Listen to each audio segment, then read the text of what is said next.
Okay, children, good morning. Let us start with the second part of the chapter Our History. Half part we have already completed. Let us start with the next part.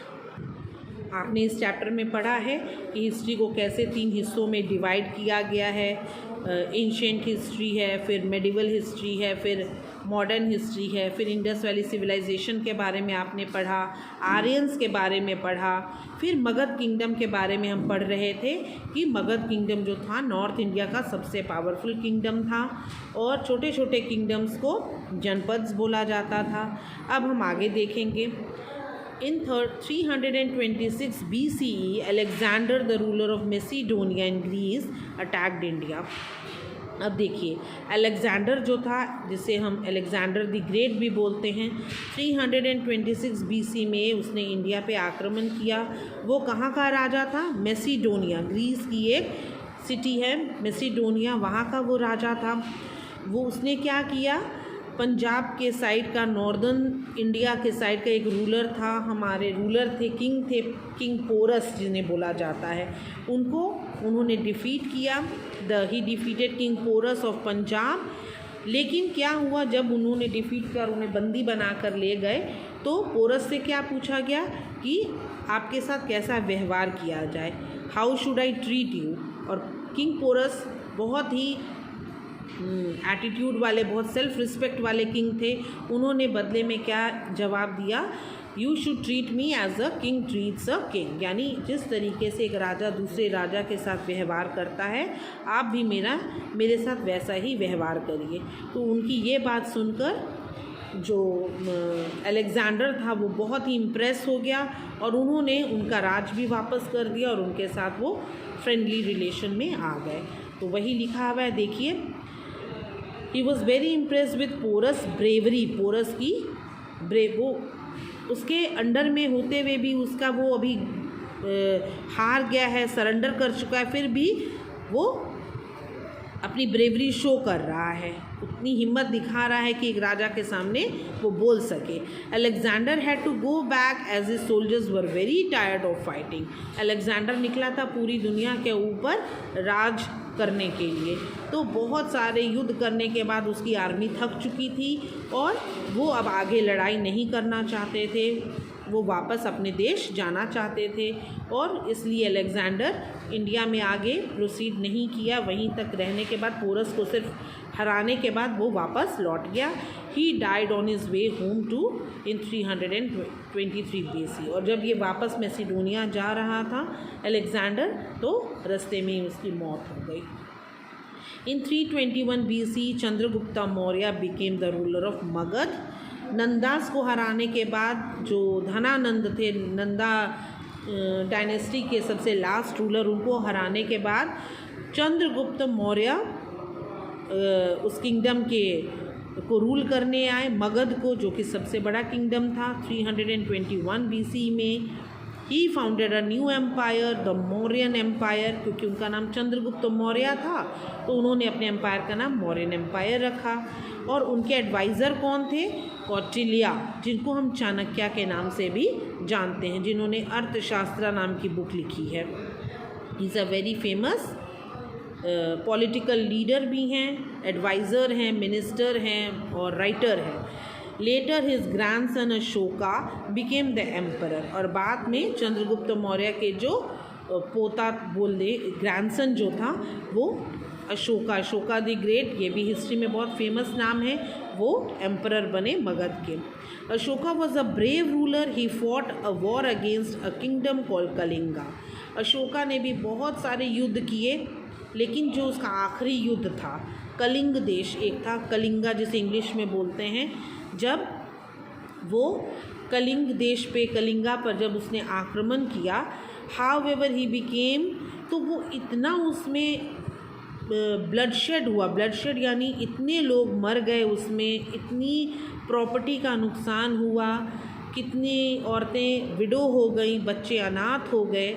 तो वो सारा कुछ देखने के बाद जो अशोका थे, king Ashoka थे, वो बहुत अपसेट हो गए और उनकी लाइफ बिल्कुल चेंज हो गई. उन्होंने उस दिन वो किया, यानी प्रतिज्ञा ली कि आज के बाद वो कभी भी युद्ध नहीं करेंगे. However, he became so upset by the bloodshed and loss of life that he did not fight any wars after that. उसके बाद उन्होंने कभी भी युद्ध नहीं किया, कभी भी हिंसा का साथ नहीं दिया. He embraced Buddhism. तो बुद्धिज़्म यानी जो बुद्धा जी की रिलीजन है, जो बुद्धा जी ने शुरू किया था, तो बुद्धिज़्म प्रीच्ड अहिंसा, तो वह अहिंसा के पुजारी बन गए. And help spreaded India and other Asian countries, और बाकी सारी भी जितनी एशिया की कंट्रीज़ थी उसमें उन्होंने उसको प्रोपगेट किया, प्रचार किया और बुद्धिज़्म को फैलाया. Ashoka got many rocks and pillars inscriptions written and put in different parts of his empire so that people could read his message on them. बहुत सारे ऐसे पिलर्स उन्होंने बनवाए, ठीक है, तो और इस पे इंस्क्रिप्शंस यानी राइटिंग्स लिखवाई ताकि आते जाते लोग उसको पढ़ें और उसको फॉलो कर सकें. After the Mauryas, the Guptas ruled over India in the 4th and the 5th century BC. जब मौर्यास का रूल ख़त्म हुआ तो गुप्तास का रूल आया इंडिया में 4th और 5th सेंचुरी में. Then turn to your next page. They were very powerful rulers and India became a rich country under them. वो बहुत ही पावरफुल किंग्स थे. इंडिया बहुत प्रॉस्पर किया उनके टाइम में, बहुत इंडिया को बहुत हर क्षेत्र में उसकी उन्नति हुई. Some historians call this period as the golden age of ancient India.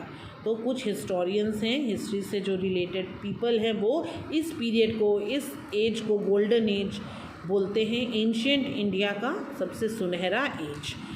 Art and culture made progress, science, mathematics, astronomy and grammar also develop, यानी हर क्षेत्र में विकास हुआ.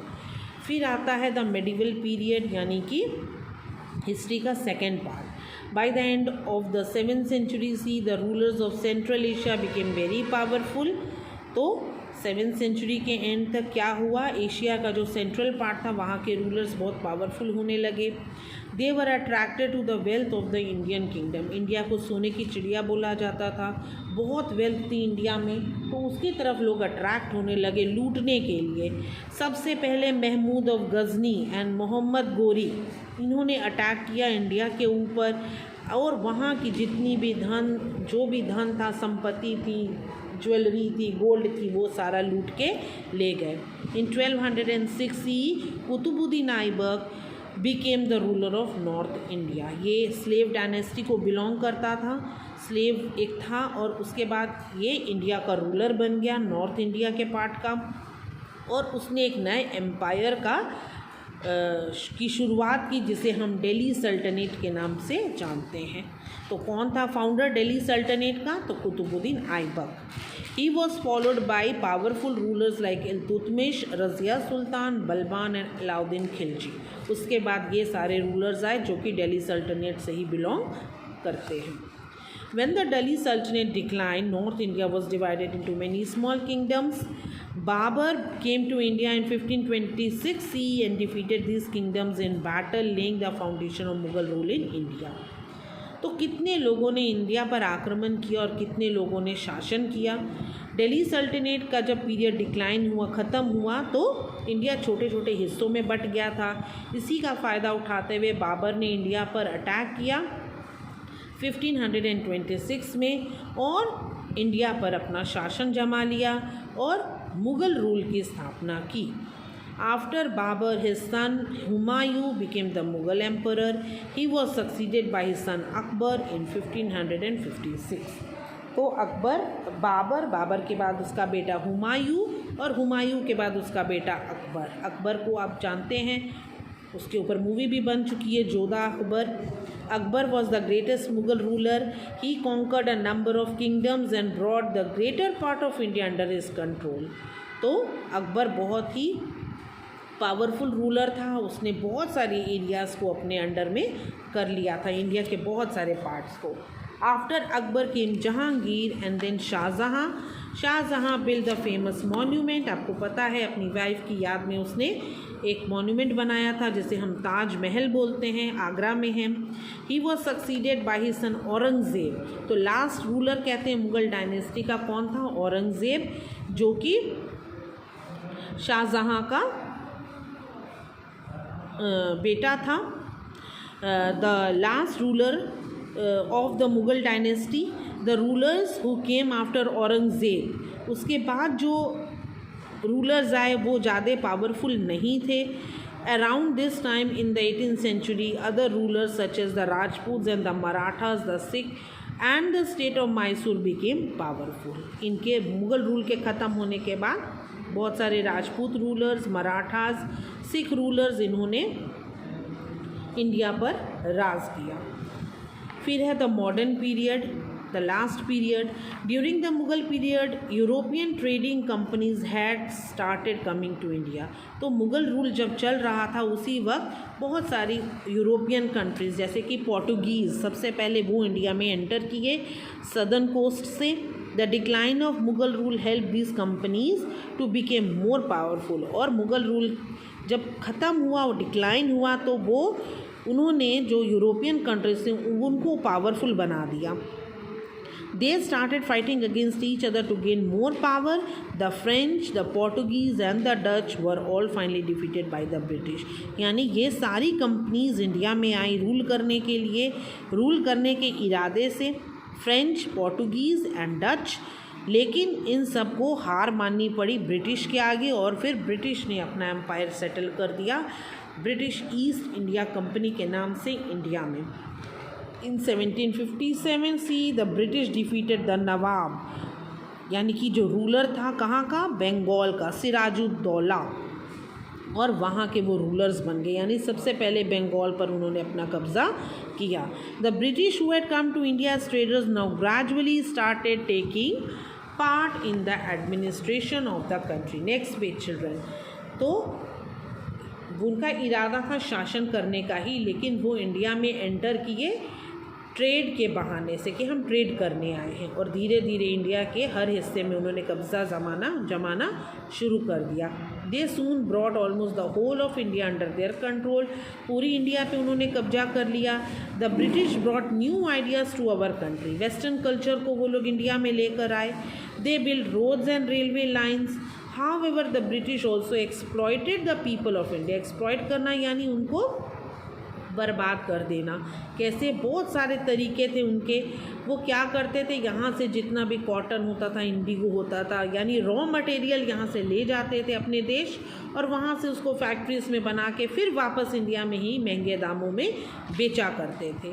The British exploited the people of India which made them very unhappy. इसकी वजह से लोग उनसे नाखुश रहने लगे. In 1857 there was a great revolt against the British. तो 1857 में पहली बारी इंडिपेंडेंस के लिए लड़ाई लड़ी गई जिसे फर्स्ट वॉर ऑफ इंडिपेंडेंस भी बोलते हैं.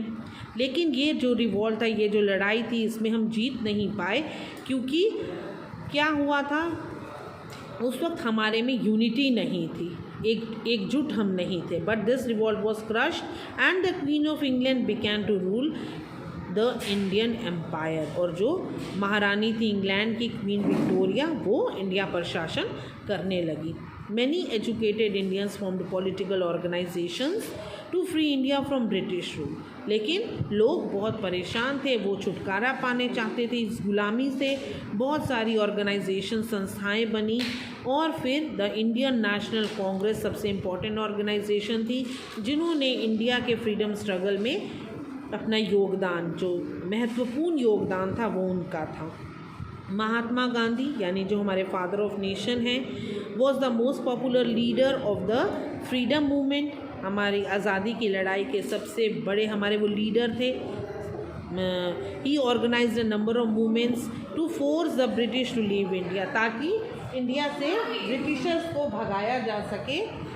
बहुत सारे उन्होंने मूवमेंट्स लॉन्च किए जैसे कि सत्याग्रह है, नॉन कोऑपरेशन मूवमेंट है, क्विट इंडिया मूवमेंट है. He use peaceful methods of protest यानी कि वो अहिंसावादी थे, हिंसा नहीं करना चाहते थे. बहुत ही आराम के तरीके से बिना हिंसा किए ब्रिटिशर्स को इंडिया से भगाना चाहते थे, हटाना चाहते थे. सत्याग्रह, सच है, सत्याग्रह उनका एक मूवमेंट है. जो कि ट्रूथ और नॉन वायलेंस के ऊपर बेस्ड है, यानी सच्चाई और अहिंसा के ऊपर। After a lot of struggle and the loss of many lives, India finally became an independent country free from foreign rule on 15 अगस्त 1947। और आखिरकार स्टोरी का एंड हुआ और 15 अगस्त 1947 में हमें आज़ादी मिली और हम एक स्वतंत्र देश की तरह अपनी अब लाइफ बिताते हैं। So we should preserve this independence, क्योंकि इसके लिए बहुत लोगों ने अपनी कुर्बानी दी। Okay children, I think you have followed this chapter. Thank you so much.